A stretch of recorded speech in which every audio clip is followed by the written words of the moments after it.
My name is Nuno. I'm a software engineer living in Paris, and I'm here today to speak to you about writing effective PHP.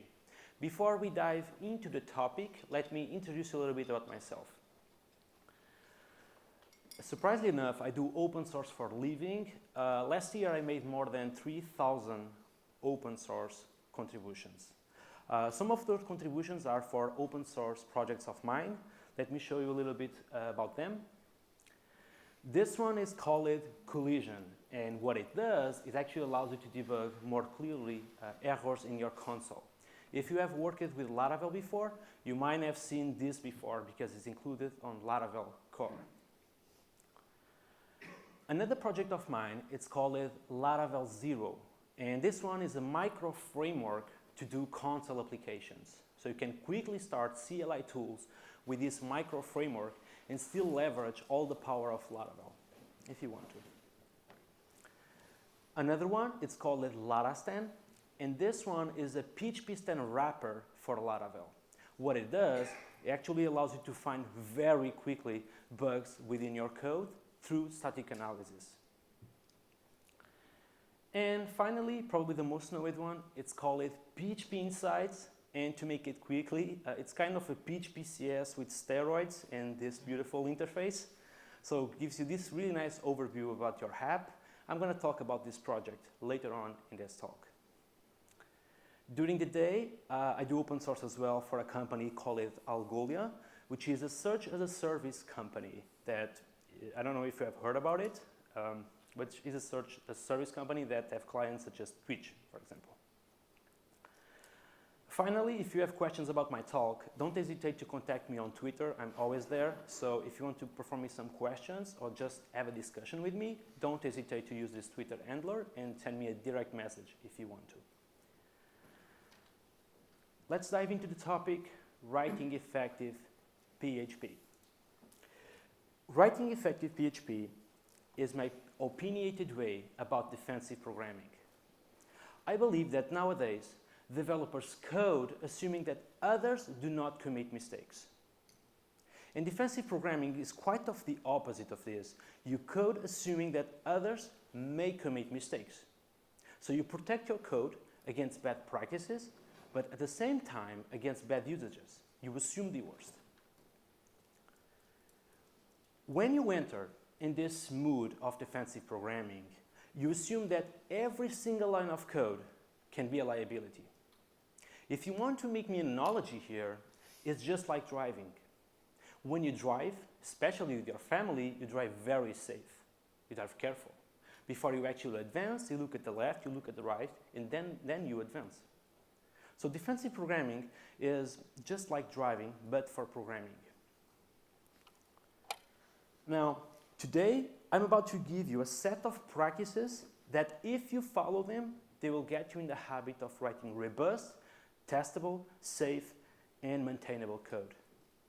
Because in the end of the day, what we all want is prevent bugs in production. Now, it's important to know that practices in general, they always depend from the team and the project. There is no such thing as practices by default. Okay? They always depend the context from the team and from the project. And the practices that I'm about to give you, they are defensive. They only should be applied in some context. That being said, let's get started. Today, we are working together with two sets of classes. The first class is the class money, which is a simple value object that represents the money. Here, for example, I can pass the amount through the constructor. Later, I can set a different amount if I want to. And afterwards, I can also get the amount in this value object. So class money, a simple value object. Then I have this class money sender. And this time, this is not the value object. It's just a class that has some behavior. It's used to actually send the money to somebody else. So you can pass the money through the constructor, the money value object. And later, you can call this method handle to actually send the money to somebody else. Okay? Two simple classes. Now, let's use those simple classes in a simple Laravel route just for this example. Imagine the case where you want to send $100 and later you want to send $50. What your team would do would be something like this. You create a new money value object with 100 bucks and you create a new money sender with those 100 bucks. Later, you set a different amount of 50 and you create a new money sender with those $50. If everything works as expected, and it seems, I will send $100 first and then I will send $50. Still, I'm going to run this code in my browser and you will see that I'm actually sending $50 twice. Now, this is clearly a bug in my code. Let's try to understand why we are having this behavior. You should be sending 100 and then 50. The problem here is that the money value object instance is being shared between those two money senders, which means that when I actually set a different amount within this money value object, I'm setting $50 for this money sender and for this money sender. And that's why I'm sending $50 here in production. And this leads us to the first tip. Make state immutable. Now, this is a very common thing when you come from languages such as C# and Java because they need thread safety. Still, in languages such as PHP, Ruby, and Python, you actually don't need thread safety. But having mutable objects is the reason of many bugs in the industry of software. Now, for those who don't know, an immutable class cannot change after being created. On the other hand, a mutable class can change after being created. So, if we take a look at this code, the problem here is that the money value object can change the amount after being created. So, who is responsible for this bug? Is the new developer that just arrived to your team is just using a method that you have created, call it sendAmount, or the developer who could have made this money value object immutable from the first place? If it's immutable, it cannot change. So how can you make immutable classes? The rule of thumb is the constructor is the only injection point. That means no public attributes and no setters. And you make sure the state remains private. The amount cannot change. Now, the new developer coming to your code, when he is implementing this specific code, he will see, okay, I cannot change the amount of money. I will be forced to create a new instance of money with $50. And not that surprisingly, the code now works as expected, sending $100 here. So let's recap. How can you rewrite immutable classes? The constructor is the only injection point, no setters, private attributes, and the state remains private, always. Let's now move to the second rule, which is always assert. As a new developer within your team, nothing prevents me to come here and actually send a negative amount of money.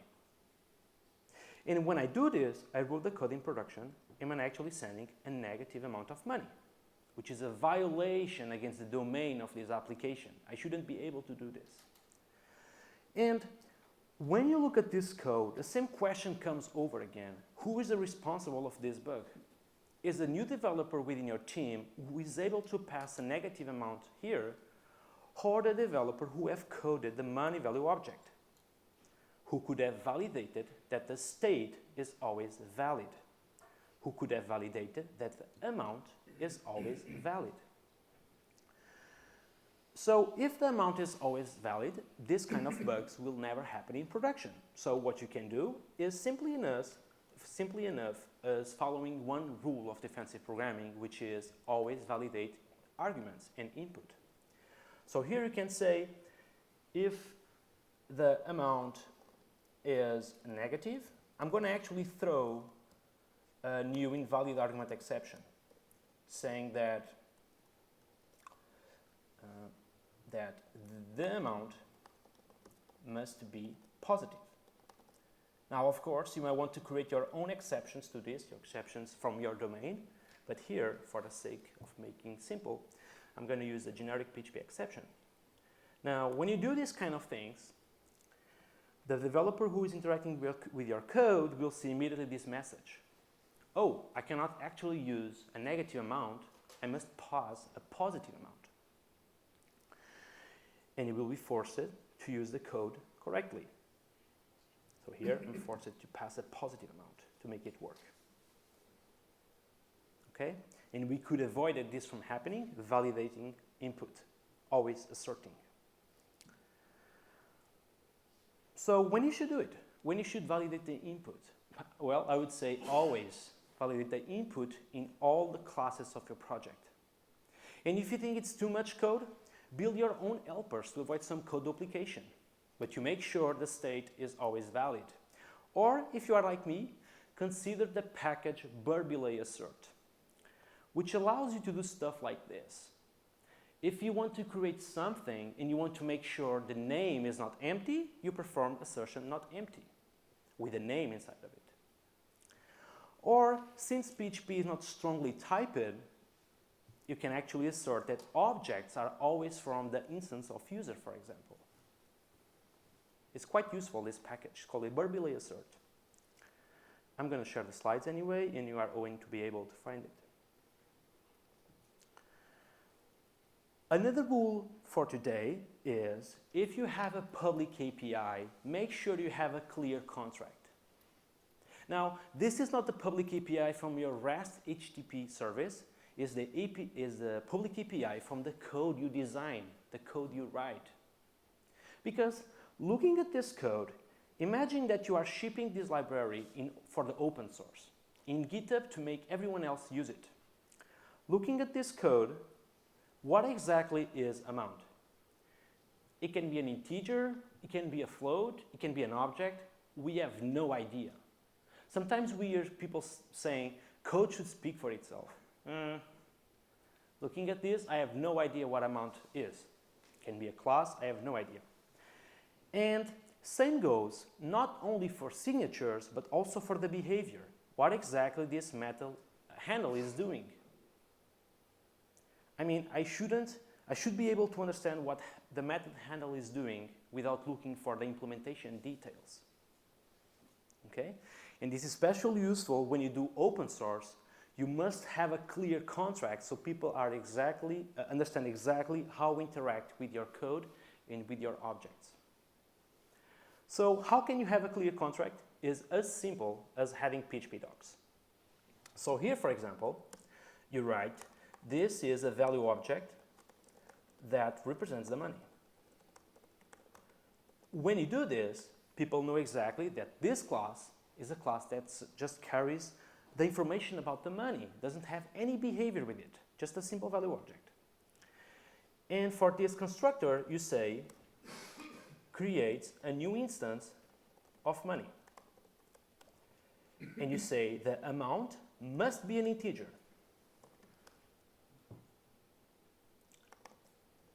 That must be positive. So people know I cannot interact with this object with a negative amount. Otherwise, be careful though, because I may throw an invalid argument exception when the amount is negative.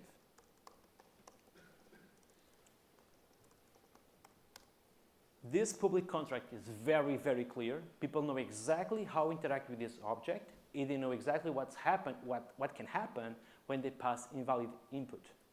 What's the side effect, which is an exception can be thrown. And as I told you, not only for signatures, but also for the behavior. Here, this handle method, you will do something such as creates a database record and sends an email. As an open source developer, this is also quite useful because if the behavior of your method is no longer sending an email, you are making a breaking change because the API that you provide used to send an email and you change that behavior. Is no longer sending an email is a breaking change. Okay? Now, to make you really understand how much deep I want you to go with public API in general, let's take a look at this admin repository and at this method called get emails. What people usually do here is that, first of all, people don't write nothing, but when they write, would be something like get a list of emails. And the return type is an array. Okay, as a developer interacting with this code, an array of what? Of objects, of floats, of integers? I have no idea. Some people would say, okay, just use this annotation that people are using for ages now, which is an array of strings. Which is kind of fine until you come here and say, I'm actually returning the name as a key of this array. But for this return structure, which is string as a key, string as a value, this annotation is still valid, which is normally not a good indicative of a clear contract. So what you can do is use a syntax that is actually supported by PHP Storm and PHP Stan. And that syntax is, I'm returning an array where the key is a string, but also the value is a string. Now, this is very, very clear. I know exactly what's being returning by this method. Okay, clear for you, clear for your users, clear for everyone, clear for PHP Stan as well. He's able to infer tons of types here. Okay. So, and by the way, since we are talking about PHP docs, it's important to know that docs are docs are part of your source code. Okay, are important. They are not for stuff like this. This is not cool. Okay. People actually do it. All right, one core principle about defensive programming. If you are developing a library, you never hide bugs from the software. If something is not available, if something is not working, you always throw an exception and you let the software know that something is not working as expected. It's up to the software, to the application to decide when they should ignore errors or not. It's not up to you to decide that you should ignore errors, for example. So you always throw an exception when something is not available. So if you use semantic versioning, minor versions, patch, major versions, do declare your public API so everyone is in the same page. And to do that, as we have saw, is very simple. You write what it is, what it does, what it returns, what's the behavior, but also what's the behavior when the contract gets violated, which is really about throwing exceptions all the time. Okay? Let's move forward. Make classes final by default.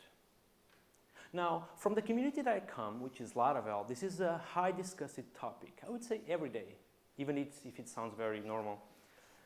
Now, for those who don't know, a final class is a class that cannot be extended.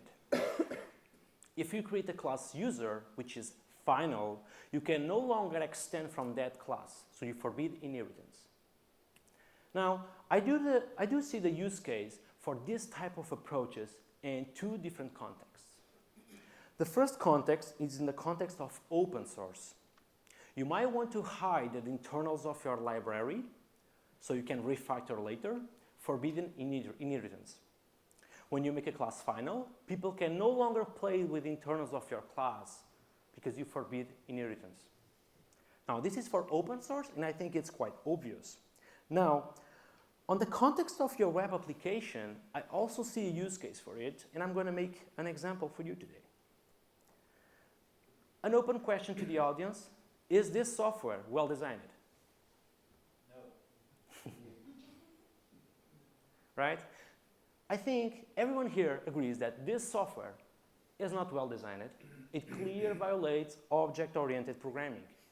Object-oriented programming wasn't meant to build stuff like this, even though sometimes we see this around. Now, for those of you who are actually a little bit more confused, I'm going to make it even more simple for you. Just because Nuno needs food doesn't mean that Nuno is actually food. Okay? Just because Nuno needs to eat, that doesn't mean that Nuno is actually food. And this is a common way that developers find to solve problems. They receive a feature which is, hey, you need to implement the method eat, like do it for 20 minutes. Okay, the fastest way, I'm going to extend from food and that's it. I have the method eat available and it works. Now, object-oriented programming wasn't meant to be used in this way. As Nuno is not food, when you do this, you extend all the public API from food. And Nuno wasn't meant to be eaten. Nuno is my name, by the way. Anyway, now, what you can do to be defensive here? What you can do to actually enforce that that type of code never happens in your code base. As a developer of the class food, you mark the class food as final. And when you do that, you make a statement. You say, I'm creating this class, and this class wasn't meant to be extended. If you want to use it, favor composition instead. Do not extend, do not use inheritance, do not extend from my class. New developer coming to your team, all right, I need to implement the method eat, what I can do? All right, I cannot extend from food and be forced to use composition. Pass food through the method eat. Okay? So this is a great way to enforce good practices. You just mark the class food as final, and that's it. People are forced to favor composition over inheritance. When you should do it? Always. Okay? You should do it always, and you must have a very good reason to actually create an abstract class. You might have a very good reason, but those classes need to be thinked. It needs to be designed to be abstract. Okay? By default, go for final, and you force developers to think about composition. Now, another topic is high quality testing. And I also really wanted to bring this today because I often hear people saying, I do have 100% test coverage. Like, really? Do you really have 100% test coverage? Let me show you an example here.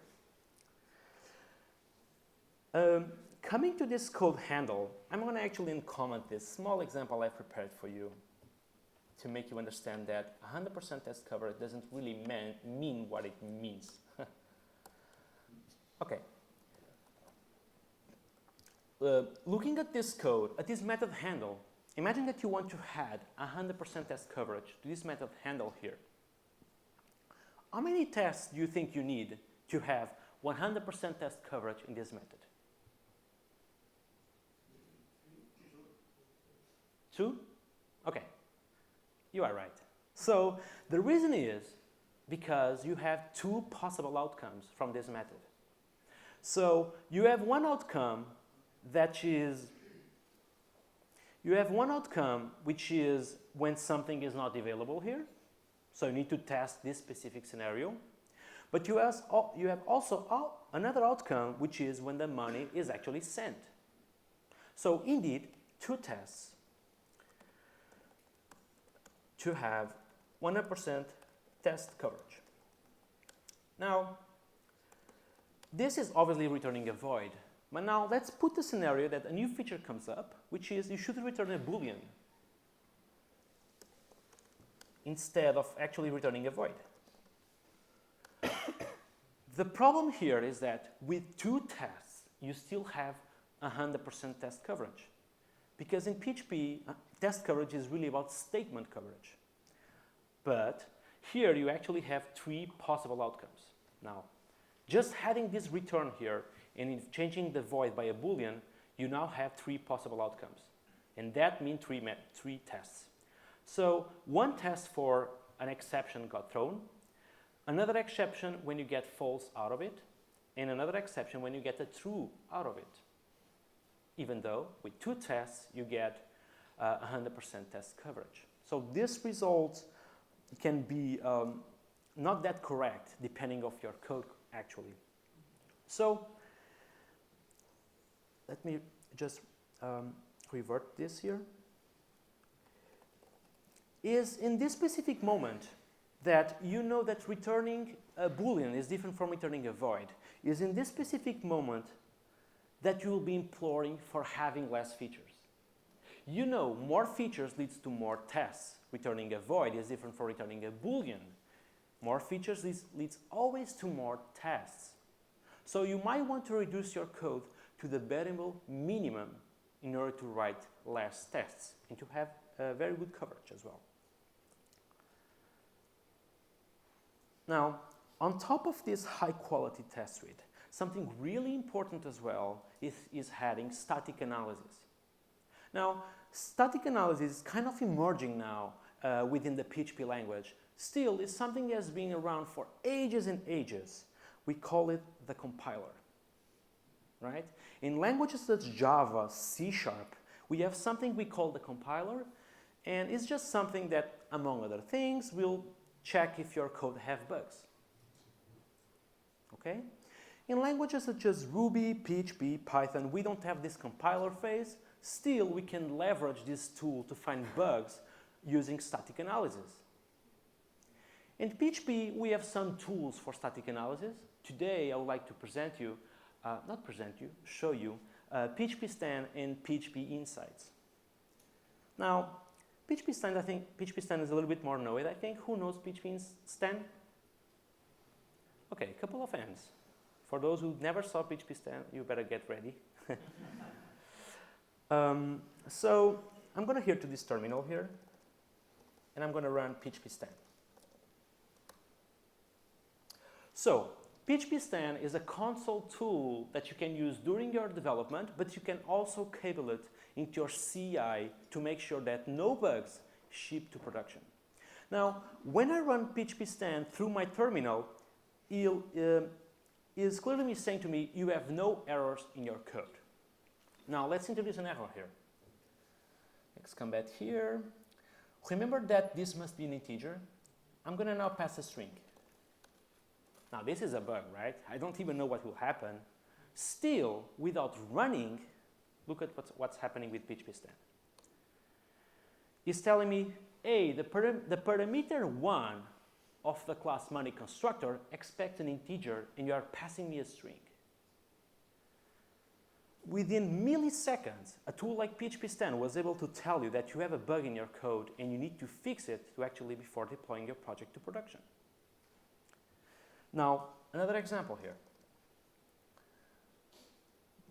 I'm going to try to create a class that doesn't exist with this name right here. You run PHP Stand and it's telling you, hey, you are trying to instantiate a class that doesn't exist. Again, within milliseconds, PHP Stand was able to debug this for you instead of having your whole team on a Friday night debugging these kind of situations. We are really scratching the surface about PHP Stand, and I really recommend you to check PHP Stand later. Now, let me just now show you another tool called PHP Insights. Okay, who knows PHP Insights? Okay, 10 hands max, let's say. PHP Insights was a tool that I have built 3 months ago, 4 months ago maybe, and now I do have some maintainers working with me as well. And I would like to show you today. First of all, I just have reverted all the project for the beginning of this talk. So I still have public attributes, I still have all the code you saw in the very beginning of this talk. Now I'm going to run PHP Insights.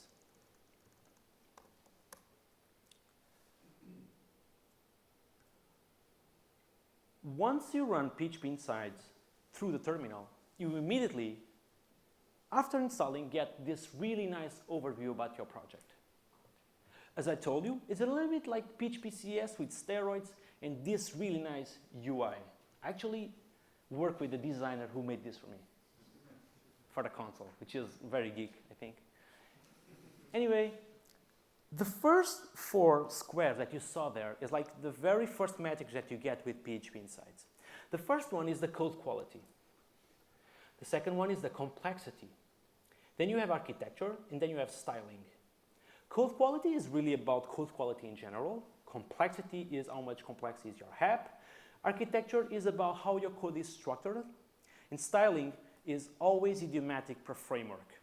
As you can imagine, working with WordPress, they have their own conventions. And you working with Symfony, you have also your own conventions. So this is idiomatic per framework. We load a set of metrics depending on the framework you are running this project. Then, as an example, looking at this nice report, I can see that most of my lines are actually comments. Probably my code is well documented. I also know that my average of cyclomatic complexity is right here, 1.64. Now, who knows what cyclomatic complexity is about? This is a very, very important metric. Basically, it tells you how much complex is your project. Imagine that you have a function, and that function has only one outcome. It's a single straight line that returns 1, basically. That means that the cyclomatic complexity is 1. Your function is really easy to understand. Still, when you have one if condition inside, if you introduce an if condition, that means that you already have 2 possible outcomes. Okay? Normally, it's more complex to understand, and the cyclomatic complexity with an if condition will be 2. Now, this average is the average of cyclomatic complexity of your whole project, which is really, really nice. Then we have the architecture, how your code is organized, and here I can see that most of my projects are classes, and I don't have any interface, so if this is an open source package, probably not the best thing ever. I also have points concerning styling, and finally security issues. Now, you can stop here if you want, but the best thing is really click on enter to start understanding how can you increase the metrics of this project. You click on enter, and one really nice thing, do you remember when I told you that you cannot use public properties? Well, PHP Insights will tell you in the very first line, do not use public properties, use method access instead. So it's really pointing you in the right direction concerning defensive programming. It's also telling me, do not use setters, use constructor injection, which is another name to pass arguments to the constructor. It's also pointing me to do strict type code, for example, to use return types, declare strict types as well. So it's really pointing you in the right direction. Once you solve these problems, the metrics go up like crazy, which is very, very, very nice.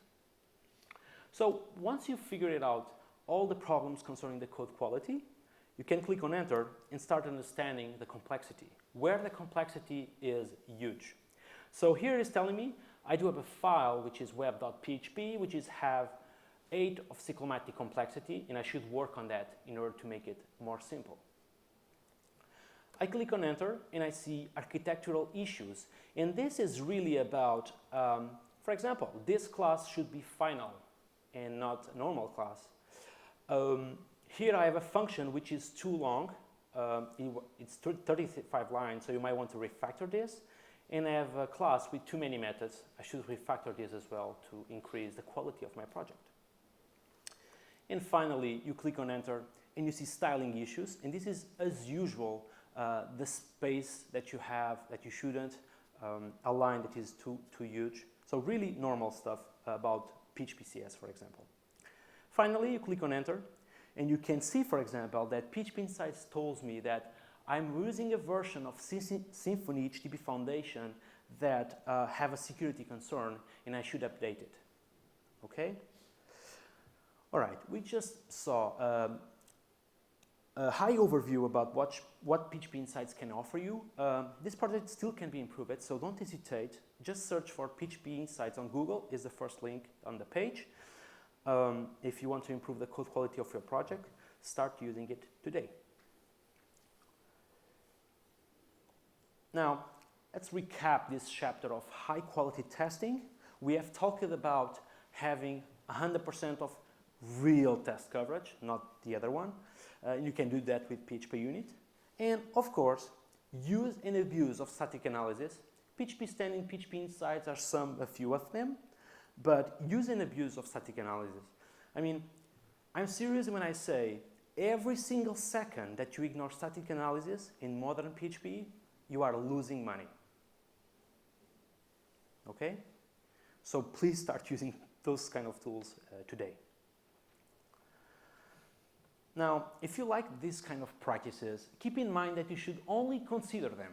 You don't want to apply them in your blog tomorrow, but keep in mind that you might want to apply them in certain scenarios. One of them would be open source libraries, because other people will reuse your code, so you might want to have a clear API so people know exactly how to interact with your code. Important pieces of your software, and this is really about if you are handling money from other persons, you might want to be safe there, okay? Credit cards, etc. Or long-lived projects. If you have a project that lives more than 5 years, you might want to have a very, very good test suite. So later you can change framework, that you can refactor your code confidently. Okay? Now, I would like to talk a little bit about a word that marked my whole career, I think, which is experience.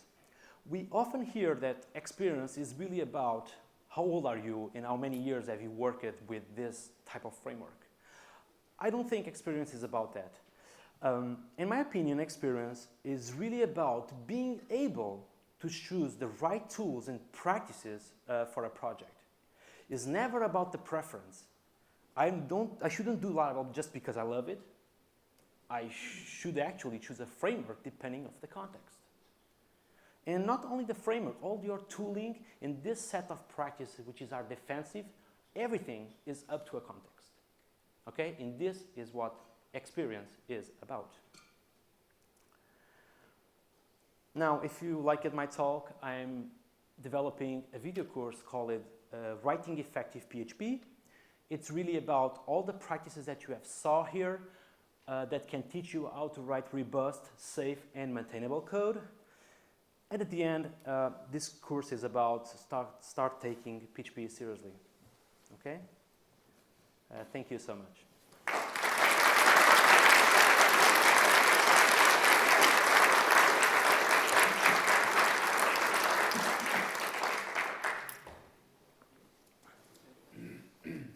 Yeah, sure. Any questions? Hello. First of all, thank you for the talk. Very nice. 2 questions. First of all, what is your opinion about mutation tests? So in our case of PHP, we have infection. Mm-hmm. The second one is a curiosity. What do you use to detect security issues on PHP Insights? Do you use the Rove security project? Both great questions, by the way. So about mutation testing, I don't know, everyone who knows what mutation testing is about? Whoa, okay. So mutation testing is about running your test suite with the mutation being done on your source code. So basically we'll change keywords within the code, rerun your tests. Anyway, I'm not that experienced with mutation testing, to be honest. I have used it sometimes. Sometimes I do think it's a little bit overkill. I don't know what you think, but I do think sometimes it's a little bit overkill, especially with projects that don't have good testing practices at all. So I think to come to a point of thinking about mutation testing, so much needs to be done in projects for teams. Now, the second question was about what I am using in PHP Insights to generate the security issues. And this is an important question because PHP Insights is really about that beautiful report. Behind the scenes, I'm using PHP CS, PHP Lock. In this case, for security concerns, I'm using Symfony Security something. They have a package, which uses an API, which is really nice. So PHP Insights actually use this whole package behind, this whole set of packages behind the scenes that everyone uses. The only thing I do is that I load them with a very strict preset that I think it's very opinionated though, but I load them with this very strict preset that just works. So thank you. Any more questions?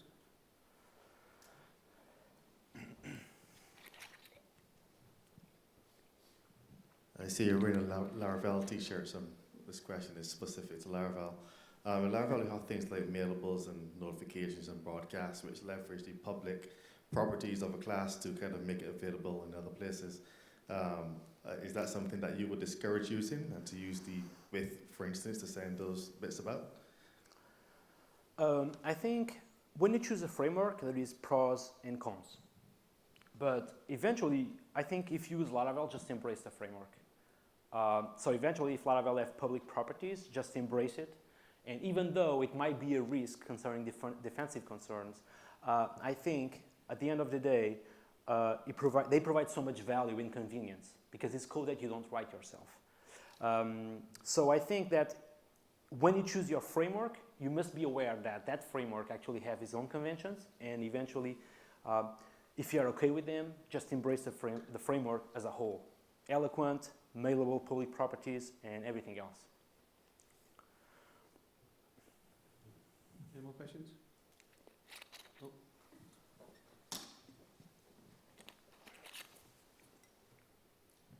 Okay, so you said to make almost every class final. What's an example of a type of class where you would break that rule, where it would be extendable? So I believe that in the context of defensive programming, like in my blog, I really don't care about this kind of things. I believe that by default, every class should be final. The context where a class shouldn't be final is on abstract classes. So imagine that I have a response, and that response can be at the HTTP level or at the console level.